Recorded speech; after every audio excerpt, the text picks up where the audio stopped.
vamos a terminar con el tema de hepatitis virales. En las clases anteriores nos referimos a las hepatitis séricas, es decir, por transmisión sérica, como eran hepatitis B, D y C. En este caso, hoy nos vamos a referir por las hepatitis virales enterales, que son las hepatitis de transmisión orofecal A y E.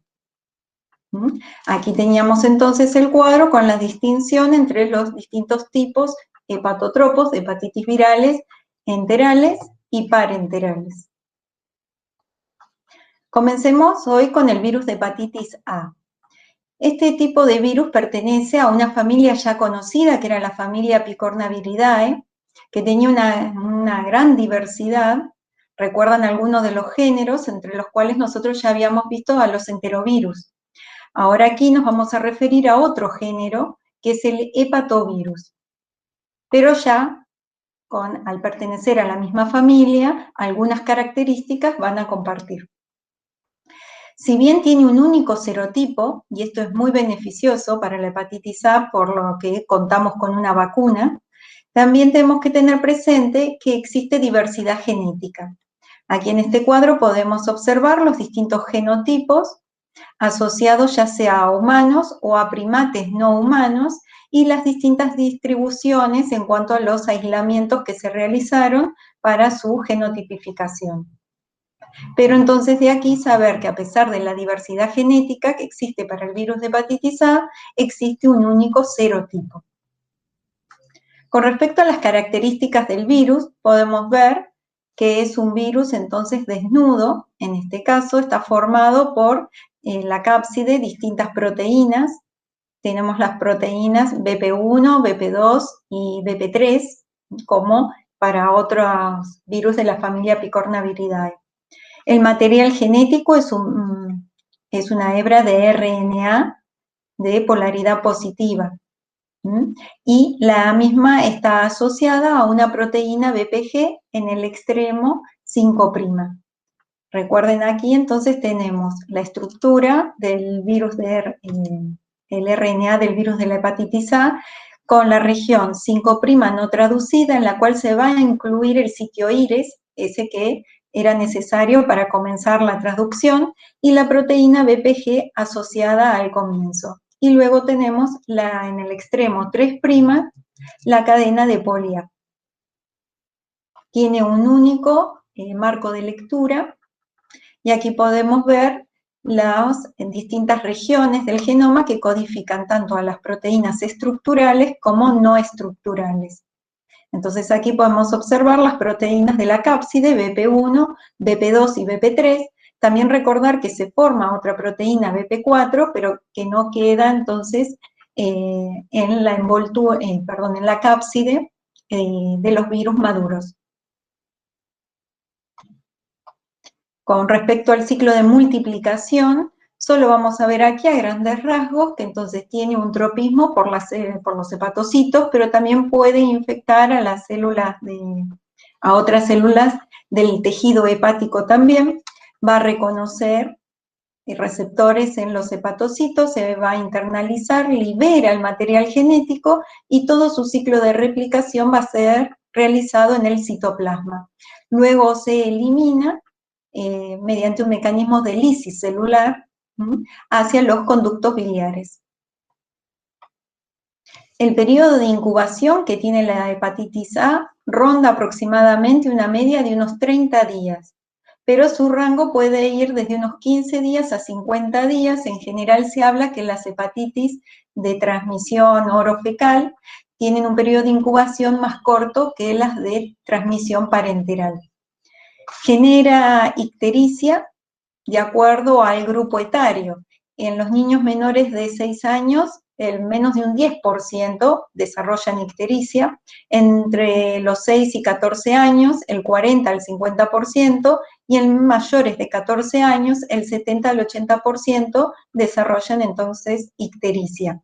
Las complicaciones que podemos ver asociadas a la infección por el virus de la hepatitis A son hepatitis fulminante, con lo cual esto conlleva luego al trasplante hepático. También puede producir hepatitis colestásica y hepatitis recurrente. No hay asociación con secuelas crónicas ni infección crónica con respecto a hepatitis A. Lo que se puede producir es esta hepatitis bifásica en la cual aparece sintomatología, luego se resuelve, estamos en un periodo de remisión y 1 a 2 meses posteriores puede aparecer en ese periodo nuevamente sintomatología, pero luego se elimina el virus y hay recuperación del paciente. Con respecto a la patogenia de la hepatitis A, como vimos, era de transmisión orofecal. Entonces ingresa por la vía oral, hay multiplicación en la orofaringe y en la mucosa intestinal, luego tiene una pequeña viremia, llega al hígado y allí se produce la multiplicación en los hepatocitos y liberación mediante la excreción biliar. Entonces ahí llegan a las heces y de esa manera entonces se cierra el ciclo de transmisión orofecal. Podemos ver en este cuadro la cantidad o la dosis que se encuentra de partículas virales del virus de hepatitis A en distintos fluidos como son heces, suero y saliva.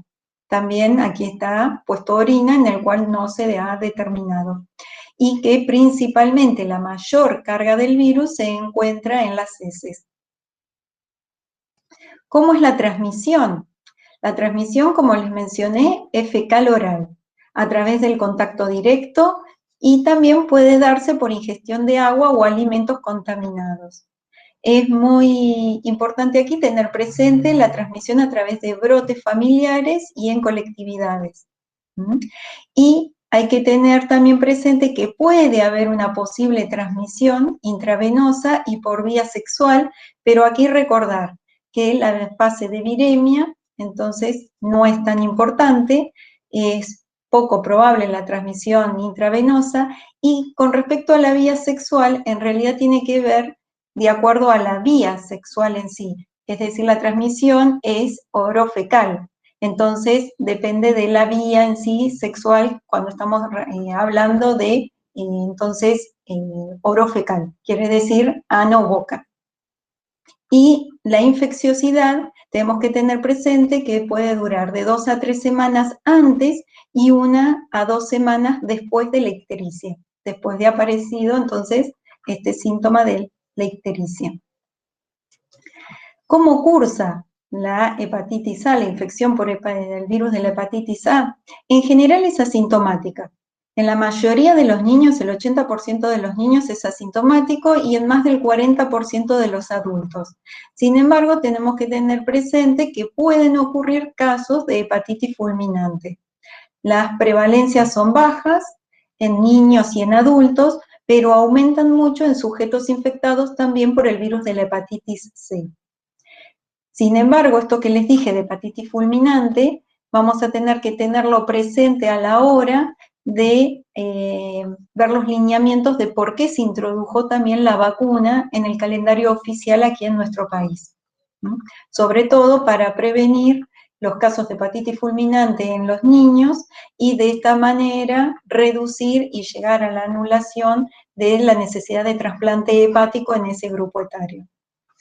También se puede producir hepatitis de curso grave en un 5% de los adultos y hepatitis aguda, no crónica. Eso tenemos que tenerlo en cuenta, que no genera cronicidad la hepatitis A. Sí, entonces lo que les comenté hoy de una posibilidad de un curso prolongado, pero no cronicidad. Aquí podemos observar el perfil serológico y clínico de la hepatitis A. Entonces, de acuerdo a las distintas semanas de exposición hacia el virus, aquí tenemos la exposición, el periodo de incubación, luego de que se produce la exposición al virus, comienza a detectarse el virus tanto en sangre como en materia fecal, y comienzan a elevarse las transaminasas, y cuando estamos cerca del pico de las transaminasas, unas semanas antes aparecen las manifestaciones clínicas y persisten unas semanas posterior a la aparición o al pico en realidad de los niveles mayores de transaminasas. Luego comienzan a declinar las transaminasas, ya en este momento vemos que podemos determinar los marcadores serológicos como IgM, es decir, un marcador que nos va a estar relacionando la infección aguda por el virus de la hepatitis A. Posteriormente se van a poder determinar las IgG anti-A, lo que nos van a estar hablando entonces ya de una resolución del cuadro, cuando se alcanzan los picos máximos y se mantienen entonces en el tiempo. Con respecto a la infección aguda, entonces vamos a ver que el diagnóstico se va a realizar mediante la detección de IgM, y esto lo podemos hacer mediante ensayos de ELISA, ensayos en suero. Para la infección pasada, es decir, para saber si hay inmunidad, se va a poder determinar los anticuerpos IgG para el virus de la hepatitis A. Hoy en día hay muchos ensayos que determinan directamente los anticuerpos totales. Entonces se determina por un lado IgM para ver si estamos en presencia de una infección aguda por el virus de la hepatitis A y los anticuerpos totales. Y si no estamos en presencia de IgM, pero sí de los totales, estamos en el caso de una infección pasada. ¿Cómo es el algoritmo que tenemos para la sospecha y el diagnóstico de hepatitis A aguda? Se solicita IgM entonces, antihepatitis A. Si este es reactivo, ya se confirma el caso de infección aguda por hepatitis A. Si es no reactivo, hay que tener en cuenta el contexto de brote y también personas que se encuentran dentro de los grupos en riesgo, y entonces vamos a evaluar IgG también, antihepatitis A. Si es no reactivo, entonces vamos a poder vacunar a la persona. Si es reactivo el resultado, entonces estamos en presencia de una infección pasada o respuesta a una vacunación previa.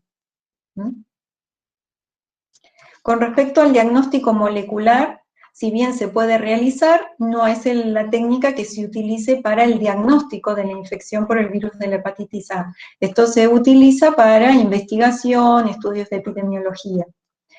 Vemos aquí entonces qué regiones se pueden analizar para el diagnóstico molecular, si uno lo quiere realizar, entonces utilizando primers que vayan dirigidos a las regiones de BP3, al principio de BP1 y también en la intersección entre BP1 y 2A.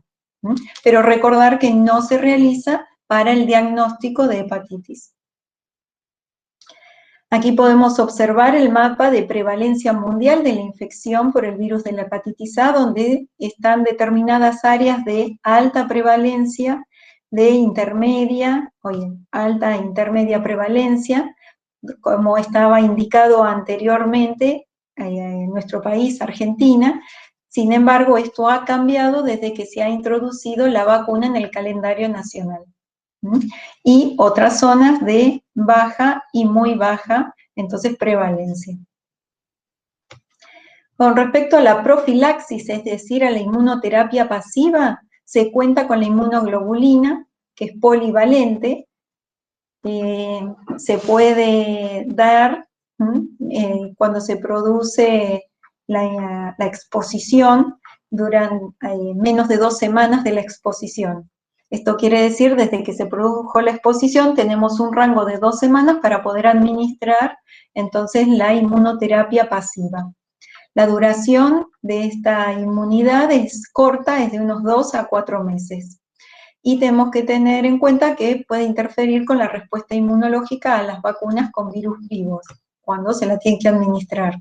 En el caso de recién nacidos, hijos de madre con hepatitis A en el último trimestre de gestación, se tiene que administrar entonces también la inmunoterapia pasiva. Y con respecto a la inmunoterapia activa, es decir, a la vacuna, contamos con vacunas. Estas están formuladas por virus inactivados, generan una respuesta en el 100% de los vacunados y se administran 2 dosis separadas de 6 a 12 meses. Después de otorgar la primera dosis, se genera una protección del 95% a partir de las 2 a 4 semanas y persiste esta protección aproximadamente 1 año y puede ser un poco más. Luego de la segunda dosis se presenta una protección del 100% y la duración de la respuesta es de unos 10 a 20 años. tenemos que tener presente que nosotros entonces en el calendario de vacunación está incluida una dosis de la vacuna a los 12 meses.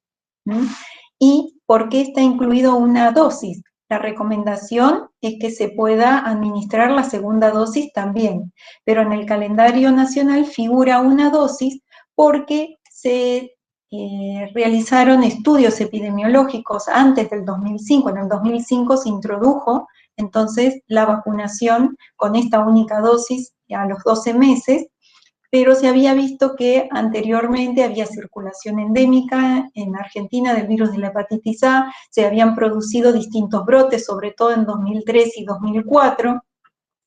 Esta evaluación entonces epidemiológica del virus de la hepatitis A en Argentina había determinado el aumento de casos notificados en los últimos años, que la etiología predominante de la hepatitis fulminante en los niños coincidía con el predominio de la infección por el virus de la hepatitis A, sobre todo en niños menores de 10 años, que los niños menores de 1 año estaban protegidos por anticuerpos maternos, que a partir del año de edad la infección produce un gran número de formas asintomáticas, favoreciendo la transmisión del virus en otros grupos de edad, y que la vacunación a los 12 meses entonces lograría un gran impacto en cortar la cadena de transmisión. Bien, entonces lo que se perseguía y se persigue con la introducción de una dosis de la vacuna en el calendario es tener entonces un gran impacto en la transmisión, en cortar la transmisión que se generaba sobre todo entonces desde los niños hacia el resto de la población, y también tener un fuerte impacto en la reducción de los casos de hepatitis fulminante y la necesidad del trasplante hepático entonces en los niños a raíz de la infección por hepatitis A. Ya se han realizado diversos estudios donde se ha mostrado la eficacia con respecto a estos objetivos de la introducción de una dosis de la vacuna. Y varios otros países han tomado el ejemplo de esta incorporación de la vacuna en el calendario con una dosis. Aquí podemos ver el calendario nacional de vacunación actual, donde se encuentra entonces a los 12 meses la dosis de la vacuna. Igualmente las recomendaciones son que los que se puedan administrar la segunda dosis también lo hagan. Y para tener en cuenta con respecto a la profilaxis general para el virus de la hepatitis A, es muy importante entonces la higiene, sobre todo el lavado de las manos, el saneamiento, es decir, las fuentes de agua que sean potables, y la vacuna para hepatitis A preexposición y la inmunoglobulina pre y post-exposición. Aquí tener presente que en el caso de viajeros que no hayan estado vacunados y vayan a viajar a zonas endémicas o de alta prevalencia del virus de la hepatitis A, entonces se les administra tanto la dosis de la vacuna como la inmunoglobulina, para que pueda estar protegido al comienzo. Aquí les dejo también condiciones a las cuales es resistente el virus y cómo se lo puede inactivar. Tengamos presente aquí que entonces el virus de la hepatitis A es resistente a la desnaturalización térmica, sobrevive a 70 grados centígrados durante 10 minutos, es resistente también al tratamiento con ácido, al ácido perclórico, a la inactivación también con detergentes en estas condiciones. Pero también tenemos que tener en cuenta que es inactivado por calefacción a 85 grados centígrados durante 1 minuto, en autoclave, a la radiación ultravioleta, y sobre todo aquí veamos a concentraciones de cloro libre residual de 2 a 2,5 miligramos por litro durante 15 minutos. Y entonces también tenemos que tenerlo presente que una forma de desinfectar, por ejemplo, todos los utensilios que está utilizando una persona que está infectada, es a través del uso del hipoclorito de sodio. Es la forma más habitual cuando los convivientes tienen que desinfectar esos materiales para no contagiarse. Bien, ahora pasamos al virus de la hepatitis E. El virus de la hepatitis E pertenece a otra familia, a la Epeviridae, y al género Epevirus. Aquí podemos observar entonces un esquema del material genético' que es RNA, simple cadena, también positivo, y también es no envuelto. Podemos observar desde el extremo 5', la región no codificante, que está unida al capuchón, luego la cadena 3' con la cadena de poli A. Este genoma tiene 3 marcos de lectura, el ORF1, 2 y 3. El ORF1 da lugar entre distintas proteínas a la polimerasa y el ORF2 da lugar a la proteína de la cápside. Tiene un único serotipo también y presenta alta variabilidad genética. Hasta hace varios años se lo clasificaba dentro de la familia Caliciviridae, donde habíamos visto otros virus de transmisión gastrointestinal. Pero actualmente, como les dije, por ciertas diferencias estructurales y también de proteínas virales, es clasificado entonces dentro de esta nueva familia Epeviridae. Aquí podemos observar entonces los 4 genotipos con los distintos subtipos del virus de la hepatitis E. Y podemos ver los genotipos 1 y 2, que se presentan solo en humanos, y los genotipos 3 y 4, que tienen un componente zoonótico, es decir, que se transmiten en humanos y también aquí vemos en animales, sobre todo los cerdos. Pero también otro tipo de animales puede transmitir el virus de la hepatitis E. Se ha comprobado entonces la transmisión desde no humanos, como por ejemplo cerdos, pero también se vio en otros como gatos, perros, pero sobre todo cerdos, hacia entonces la transmisión hacia humanos. Y eso se puede dar a través del consumo de carnes no cocinadas del todo. La prevalencia mundial respecto a la infección por el virus de la hepatitis E está determinada en regiones de alta endemicidad, como podemos observar en estas regiones, en regiones endémicas, como nos encontramos nosotros actualmente en nuestro país, y en regiones no endémicas. Tenemos que tener en cuenta que la alta endemicidad también está relacionado a los genotipos que circulan. El virus de hepatitis E es considerado hiperendémico en países en vías de desarrollo como India o China, como vimos en el gráfico anterior, y en estos países los genotipos que circulan son el 1 y el 2. En cambio, por ejemplo, en México, el virus de la hepatitis A también tenía una alta prevalencia, pero en los últimos años no se ha reportado brotes, como podemos ver aquí en los últimos 20 años. También tenemos que tener presente que en países desarrollados los consideramos no endémicos, y en ellos la aparición de casos de hepatitis C está relacionado a casos de viajeros.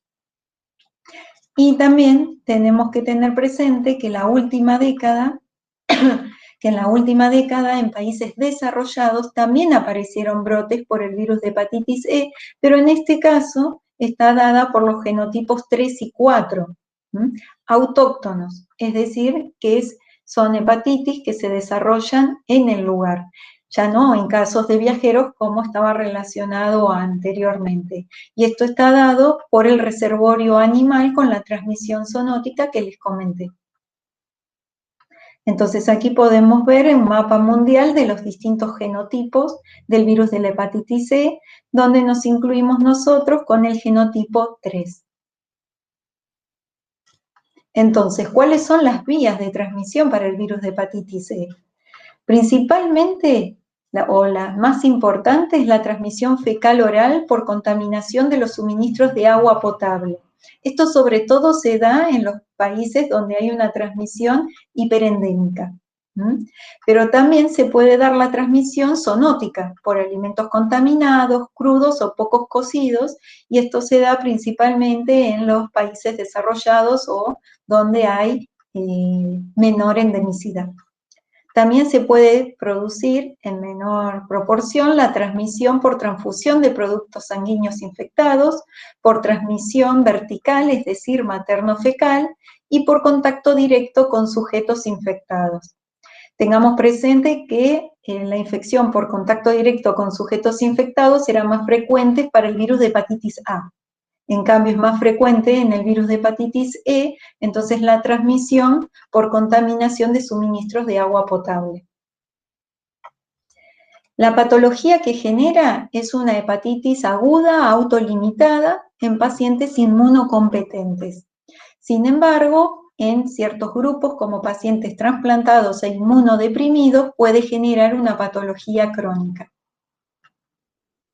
El periodo de incubación es de una media de unos 40 días y el rango entre 15 a 60 días.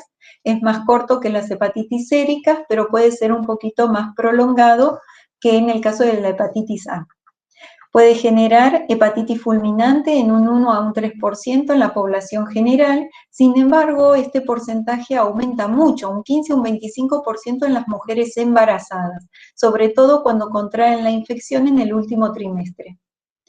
La gravedad de la infección, entonces, tenemos que tener presente que aumenta con la edad, que en el embarazo, entonces, está asociada con aborto, prematurez, bajo peso al nacer y riesgo aumentado de mortalidad perinatal.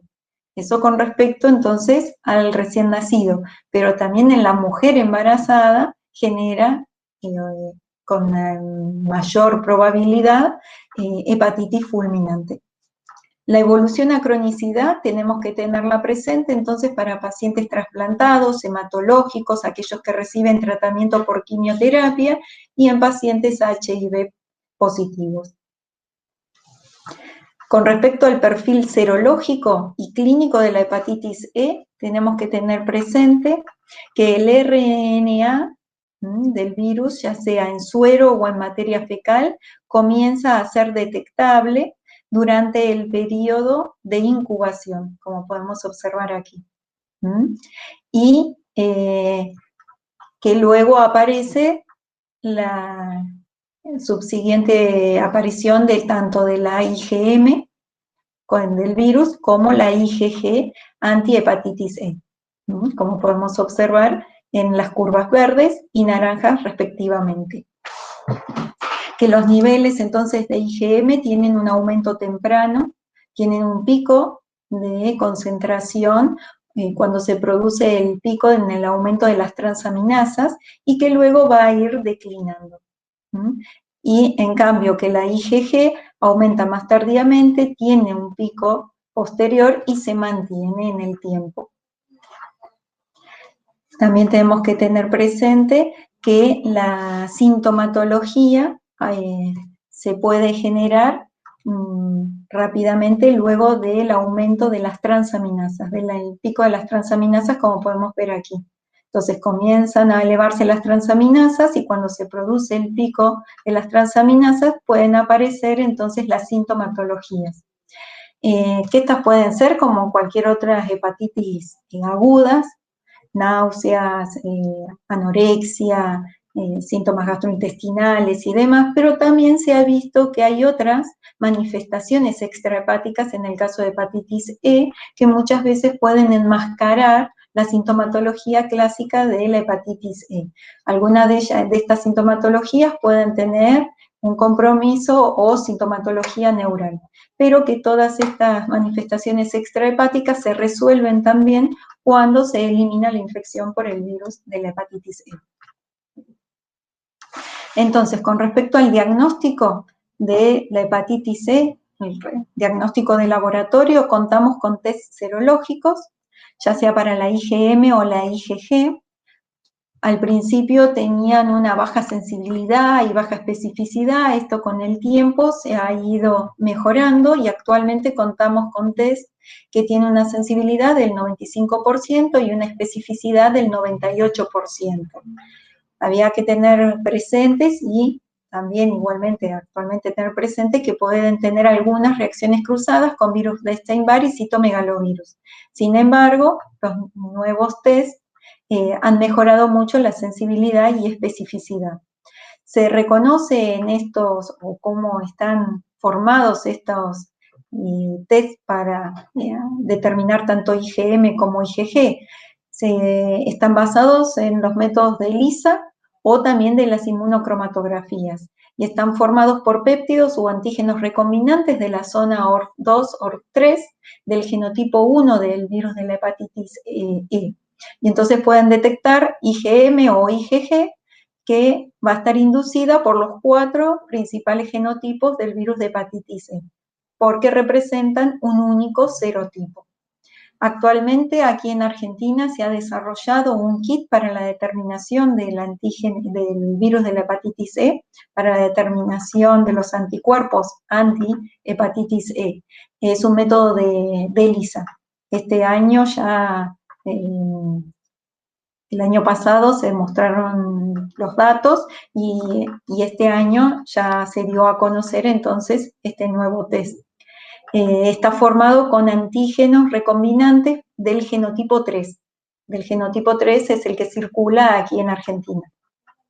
También contamos con test moleculares para poder determinar o realizar el diagnóstico del virus de la hepatitis E. Es decir, contamos con tecnología de RT-PCR para realizar entonces la detección en sangre y en materia fecal.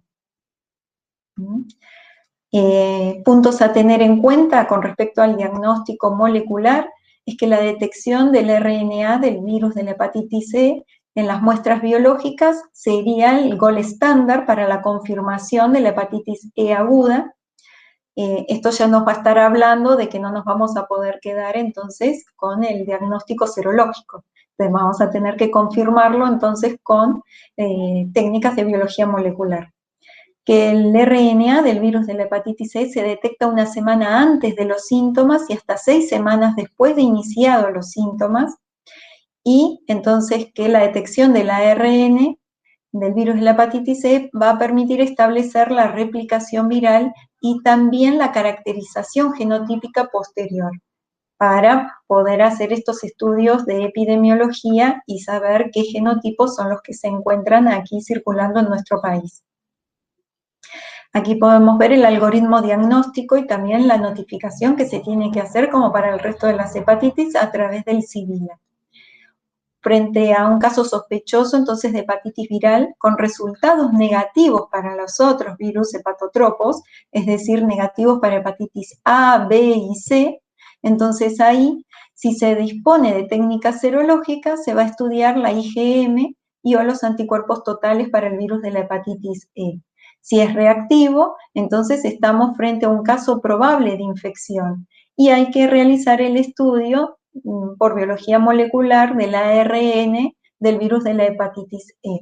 Si es detectable, estamos frente a un caso confirmado. Si es no detectable, entonces hay que notificar un nuevo estudio en ficha nominal y consignar también como interpretación del resultado posible infección pasada. En el caso que estuviéramos frente a resultados no reactivos de la serología, estamos en presencia de casos no conclusivos de infección por el virus de la hepatitis C, y hay que realizar las técnicas de biología molecular. Si es detectable, caso confirmado, y si no es detectable, caso descartado para infección por el virus de la hepatitis E. Si no teníamos disponibles las técnicas serológicas, ahora estamos en esta otra rama del algoritmo, vamos a realizar directamente estudios moleculares. Si es detectable, caso confirmado, y si es no detectable, entonces sin infección detectable, se va a informar.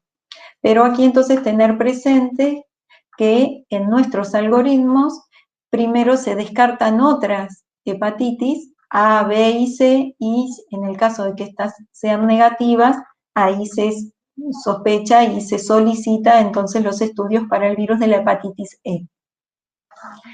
Para tener en cuenta con respecto a la profilaxis y medidas de control, ya sea para viajeros a zonas endémicas donde se encuentra el virus de la hepatitis E, es evitar beber agua y también bebidas que tienen hielo, que no tenga garantías. es decir, que uno no sepa si realmente es potable o no. También el comer mariscos crudos y moluscos bivalvos, porque todos estos pueden filtrar y retener, concentrar partículas virales. También el evitar comer frutas y vegetales crudos, no pelados o que no hayan sido preparados por uno mismo o en un lugar donde haya certeza de la manipulación. Cuando también hablamos del virus de hepatitis E, hay que tener en cuenta que se desconoce la eficacia de la inmunoglobulina G preparada de donantes de áreas endémicas todavía. Y con respecto a la vacuna, existe una vacuna, se desarrolló ya en el año 2011 en China, donde sí se ha registrado ya esta vacuna, pero todavía no se ha aprobado para el uso en otros países. Faltan todavía más datos para poder ser utilizada ampliamente. Por ejemplo, no se conoce si esta vacuna responde al genotipo 3. Bien, entonces ahora ya hemos concluido con el estudio de los distintos tipos de virus hepatotropos. Veamos aquí un resumen tanto de los virus de transmisión orofecal como de los de transmisión parenteral. Teníamos virus de hepatitis A, que pertenece a la familia Picornaviridae, al género Heparnavirus, es de transmisión orofecal. Tener presente esto de la transmisión a través de la vía sexual, pero que en realidad estamos hablando de la vía oroanal. Con respecto al virus de la hepatitis B, que pertenece a la familia Epandaviridae, al género Epandavirus, las vías de transmisión es parenteral, sexual, sanguínea, perinatal, percutánea. En nuestro país, sobre todo, la principal vía de transmisión es la sexual, pero tiene todas estas vías. Se trabaja mucho también en la prevención de la transmisión parenteral. El virus de la hepatitis C, que es pertenece a la familia Flaviviridae, al género Hepacivirus. Principalmente la vía de transmisión es la parenteral. Cuando hablamos de transmisión sexual, hay que tener en cuenta aquí que es de mucha menor prevalencia y adquiere mayor relevancia también en la transmisión sexual anal. Y también tiene transmisión sanguínea perinatal y percutánea. En el caso de la hepatitis D, es un virus satélite, esto quiere decir que no va a poder realizar la infección en ausencia de la infección por el virus de la hepatitis B. Recordemos que el virus de la hepatitis D necesita el antígeno de superficie del virus de hepatitis B. Entonces necesita que las células hepáticas estén generando el virus de la hepatitis B para que haya antígeno de superficie para captarlo y ponerlo, incorporarlo dentro de la partícula viral del virus de hepatitis D y de esta manera entonces poder seguir esparciéndose y replicándose. También tenemos el virus de la hepatitis E, que vimos recién, que es pertenece a la familia Epeviridae, la transmisión es orofecal. También aquí tener en cuenta la transmisión vertical, la transmisión sexual, pero nuevamente, como en el caso del virus de la hepatitis A, esta vía está relacionada a la oroanal.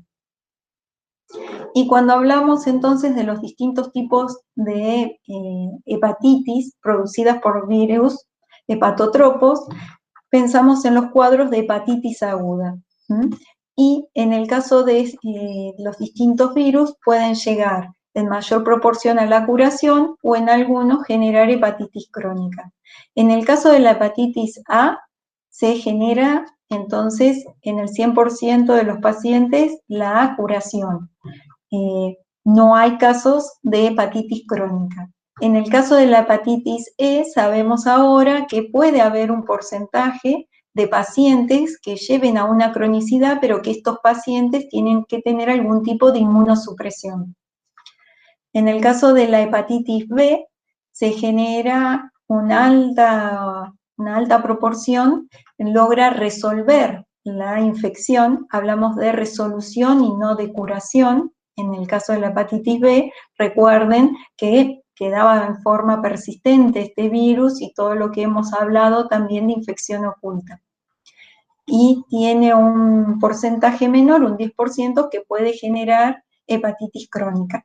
En el caso de la hepatitis C, en ausencia de tratamiento, tiene altas chances, un 85%, de generar hepatitis crónica, pero esto, frente al advenimiento de las nuevas terapias de tratamiento con los antivirales de acción directa, ha llevado entonces a un alto porcentaje, en más del 90%, más del 95% en estos pacientes tratados, a la curación.